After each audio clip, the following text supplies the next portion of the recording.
Before we go back to the Vipasana practice, meditation, I'd like to just review a little bit the 3 marks of existence. So these 3 marks of existence are the 3 main insights that we are cultivating in the Theravada traditions within Buddhism. To cultivate a realization that things are changing moment by moment. Already this has a dramatic positive impact on our life. To cultivate the realization of suffering or dukkha, to really help us to realize the situation we find ourselves in, that happiness and the source of suffering is not out there, it's within ourselves. And then to come to realize no self. To realize we do not exist in this overinflated false sense that we grasp onto. And if we can come to realize this, we can overcome all mental afflictions and suffering. So we've looked at impermanence a little bit already. I want to talk a little bit about these 2, and then we'll go back to another Vipasana meditation, particularly focusing on this idea of no self.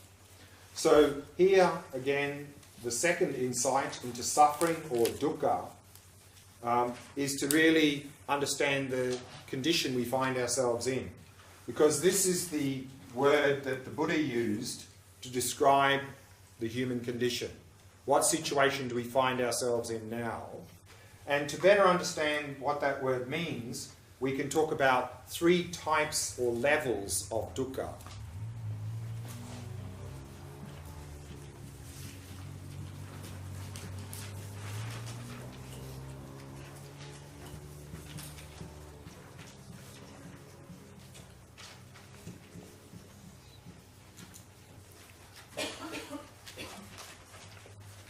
The first type or level of dukkha is the dukkha of suffering, and this word suffering here is relating to our unpleasant, painful, suffering experiences. So this is how we understand normally the word suffering.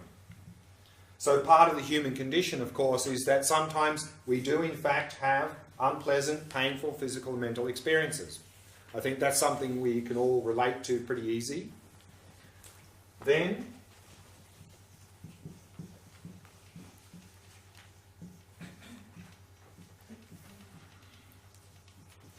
we have the dukkha of change, and here the Buddha is describing our pleasant experiences. That also part of the human condition is that sometimes we have pleasant physical and mental experiences. And he used the word change to get us to really understand our pleasant experiences for what they are, i.e. transient, temporary experiences. That they change, they come to an end. That all of our pleasant experiences are stimulus-based experiences. Stimulus finished, pleasant experience finished as well. But also in this word change is an understanding that they're unreliable because they're stimulus-based. Means if there's no stimulus, no pleasant experience. And also, of course, to understand that they're not even in the nature of happiness, because if our pleasant experiences were in the nature of happiness, it would mean the more we engaged in them, the more happy we should become. But we know from our own experience, if we overindulge in pleasant experiences, often they turn into suffering. You know, we eat too much delicious food, we get a stomach ache. We sit out in the nice warm sun too long, we get sunburnt, we get dehydrated. So what we can understand here is that they're also relative experiences, that relative to some previous state it's an improvement, but they're not in the nature of happiness, because if we have too much of them, often they actually turn into suffering themselves. So this is how we are to understand our pleasant experiences. Now, unfortunately, of course, we often equate pleasant experiences with happiness, and so when we have a pleasant experience, then we grasp hold of it, we grab hold of it, we try and hold on to it, try and make it last. And of course that just brings a lot of suffering, a lot of agitation, a lot of frustration, disappointment, and then because our mind is quite agitated, worrying about losing this pleasant experience, we're not actually even enjoying it while we have it. So craving and attachment to pleasant experiences sort of destroys our pleasure and just creates a lot of suffering. So if we can understand this, then we can simply enjoy pleasant experiences when we have them without the craving, without the frustration and disappointment. But also part of the human experience, there's something deeper going on than this. There's something deeper than just merely some pleasant, unpleasant experiences.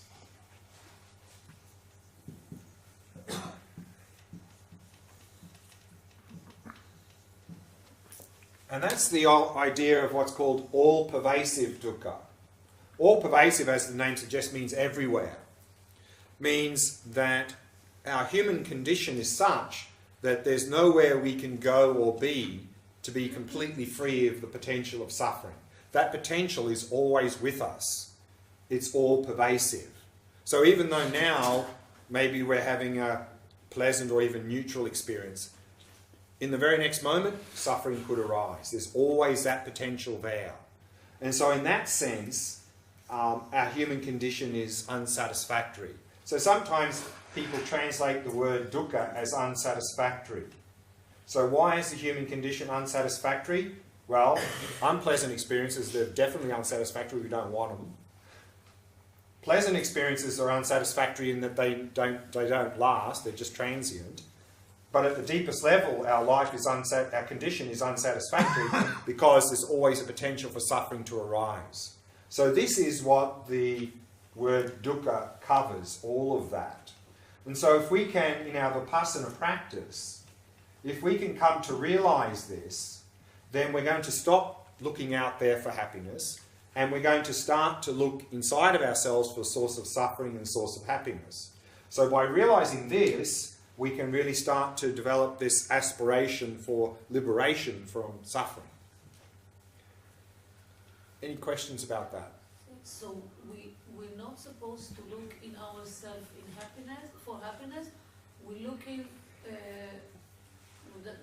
just understood what you said. No, the source of happiness is within ourselves. It's in ourselves. Yeah, yeah. Doesn't all these three levels is what we are experiencing as life? The problem is we don't understand this. This one we sort of understand. This one we often don't, because here when we have a pleasant experience we go, oh, I want that, I hope it's going to last.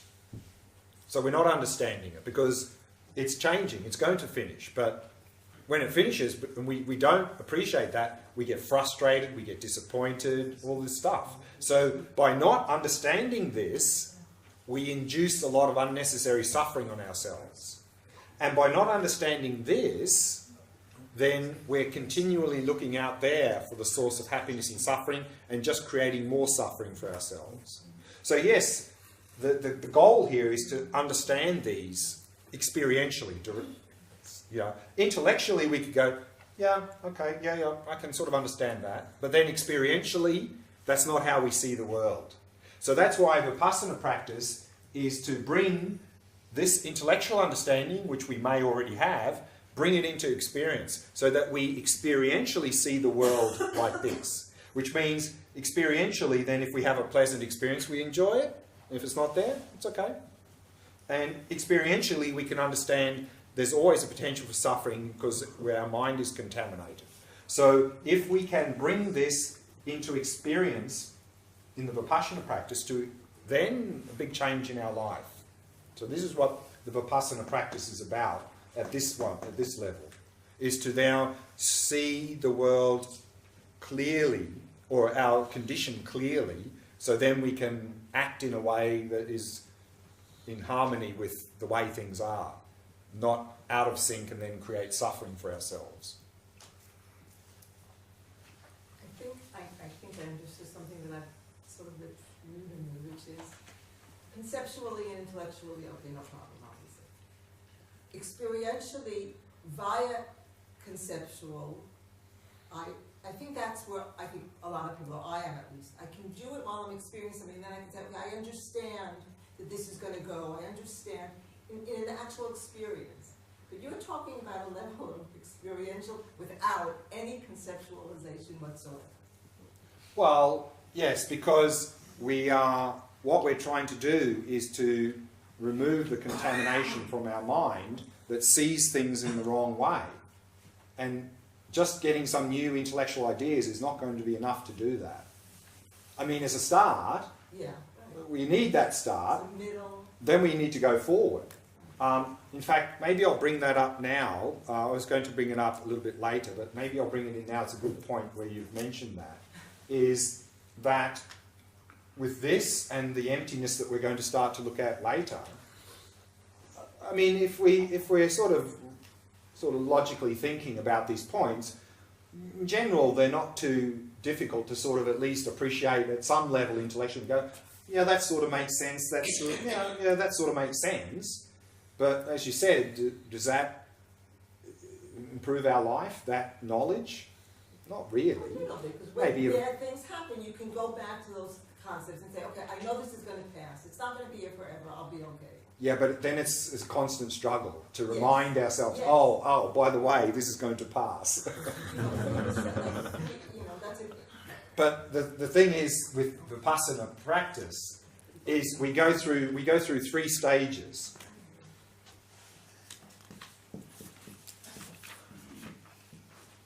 And here I like to use the Tibetan words because they're very brief. The first stage is go. This is a Tibetan word, and go means intellectual.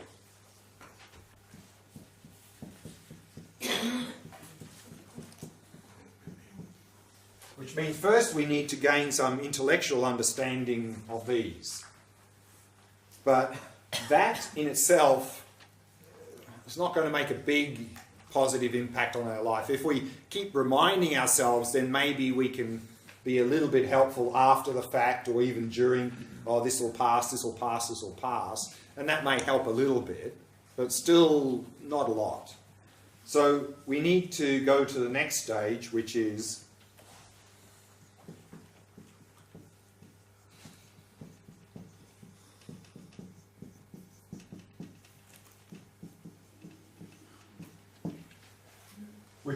in Tibetan nyam. Nyam means taste or experience. So we meditate on whatever, maybe impermanence, and we're reflecting, like we did, we're scanning the body, and we're seeing directly, experientially, that everything's changing, everything's changing, everything's changing. And if we can do that with good focus, then that everything's changing stays with us a little bit after the meditation. Meaning after the meditation, you're going to still, for a little while, directly have this experience, everything's changing, everything's changing, everything's changing. While we still have that, then you'll find you're much more in harmony with reality directly, without intellectually thinking, which means it's very much harder to develop mental afflictions. It's hard if we're experientially seeing everything's changing, to actually have attachment. Because there's nothing to grab, because everything's changing. So there's no ground, or very little ground, for attachment to come up. So if we have a pleasant experience looking at these flowers, and we're experientially seeing changing, we can just enjoy, and there's nothing for attachment to grab. So you'll find that your attachment and your aversion to the unpleasant, there's nothing to push against, will dramatically decrease. But of course, what's going to happen here is that this may stay with you for a little while, maybe a few minutes or hours, maybe a bit longer, but then slowly, everything's changing, slowly, stable, static, because our old habits are going to start reasserting themselves. So what we want to do is make that stable. That's the third stage.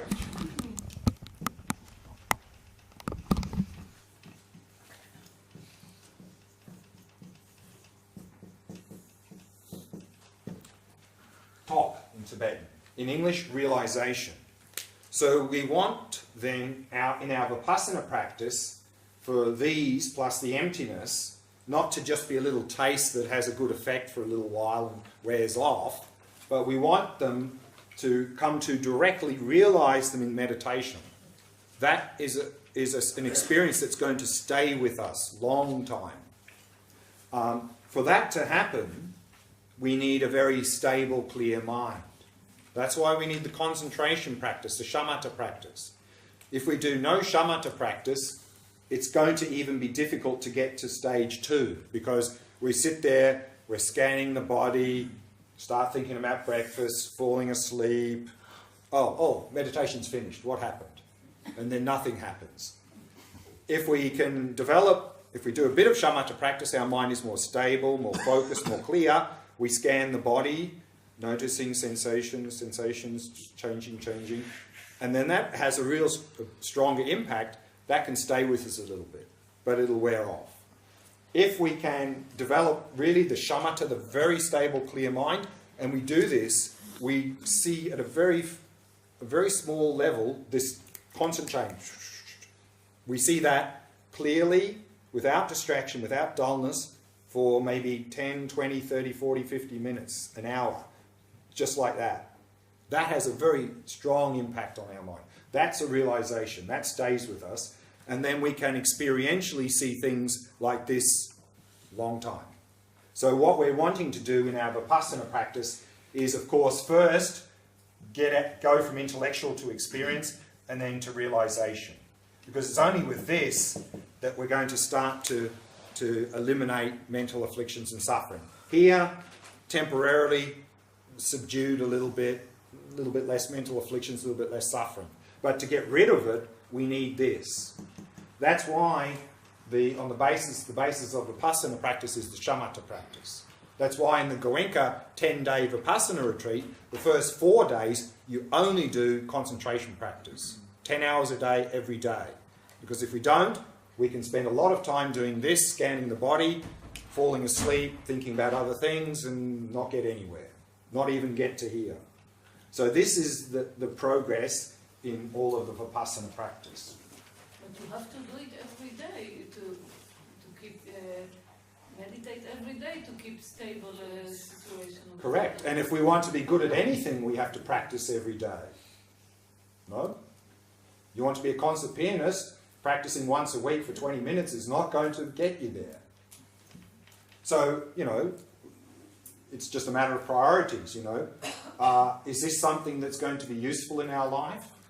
Or is spending a lot of time making a lot of money, having a big, nicer car and house, is that important to us? I mean, if that's important, of course you're not going to put any effort into this. So it's just a matter of priorities. What's important and meaningful to us in our life? We make that decision ourselves.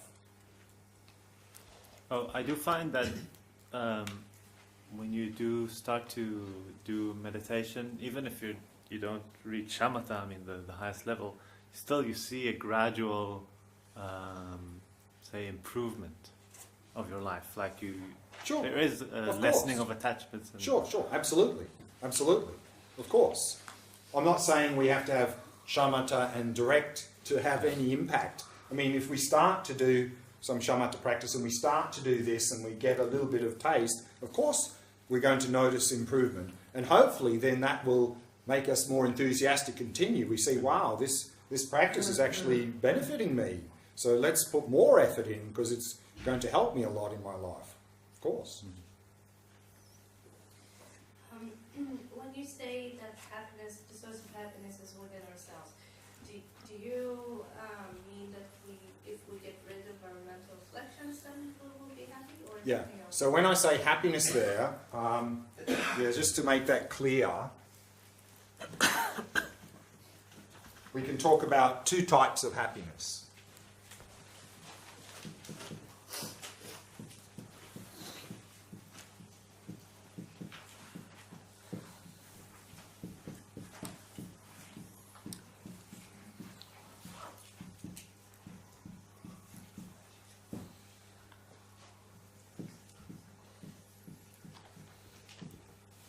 First is temporal happiness, pleasure, stimulus-based happiness, and the other one is genuine happiness. So when I say the source of happiness is within, we're talking about genuine happiness. And so, as you said, that genuine happiness comes when we can get rid of the contamination in our mind, get rid of this distortion and the mental afflictions. If we get rid of that, then we get rid of suffering, and that state is the state of genuine happiness. By purifying our mind of these distortions and the mental afflictions, then that is a state. That is, the initial one, of course, is that state of nirvana.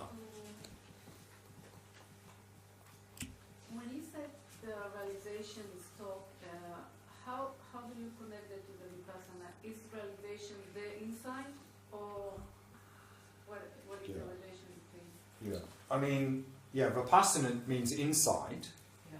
and we can have an insight. I mean, insight sort of really implies experiential. So the level of insight we are looking for, or in Vipassana, is this level of insight. But even this is an insight, but this is a direct insight. There are many other direct insights? Yeah, of course. I mean, we also want to develop compassion. Now we might have an understanding, oh, compassion, yeah, that's a good idea. I might do that. And then, of course, we still get angry and criticize people and don't help people. It's again realization. Yeah, exactly. You realize the compassion. So Then you express it in daily life, yes. you can realize emptiness, you can realize compassion. So Yes. emptiness is an insight and compassion is an insight. Well, not insight, it's a realization, yeah. So what we're trying to... Realization just means direct experience. So we want to have a direct experience of impermanence. We want to have a direct experience of compassion. We want to have a direct experience of everything. What would be the insight? Sorry? The insight. What if I have a direct realization of compassion? Right. What will be the insight of compassion? The insight. What do you mean by the insight? I mean, to develop compassion, we have to use some understanding about, everyone's interconnected and so forth. What we can say, and this is going to come a little bit tomorrow, is when we talk particularly about this idea of emptiness, realizing the Vipassana practice of realizing emptiness, that realization, when we have that realization, that it will be directly expressed as compassion. Because that realization of emptiness is a realization of interdependency. So if we realize that directly, then the natural expression of that is compassion. So compassion and wisdom are not two sort of separate things. I mean, as a beginner, we have to work on them individually, but actually, if we realize emptiness, the natural expression is compassion. Nothing other than that. Okay. Now, let's briefly, and then we'll do another meditation, look at this idea of no self. So remember here, we're talking about a false sense of me. So when we say a realization of no self, we're not saying, oh, there's no me, there's no you, there's no person. No Buddhist tradition says that. There is me, there is you, there are people. The question is, how do we exist? Now we distort how we exist. We overinflate the sense of me. And one way we do that is this grasping onto autonomous self. Sometimes the technical word you'll see here for this autonomous self is